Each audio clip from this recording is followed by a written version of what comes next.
Natanggal natin ating stabilizer link.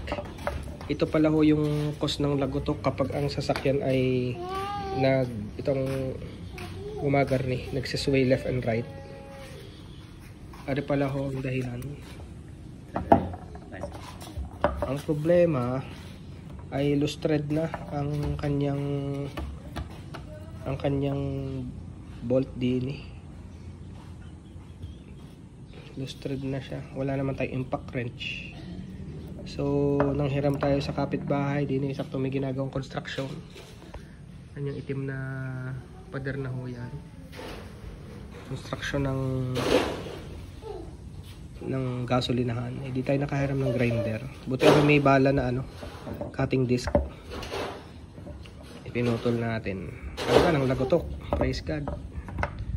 Pero nahirapan ho ako sa pagbabaklas dahil napakasikip ng ilalim ng sasakyan.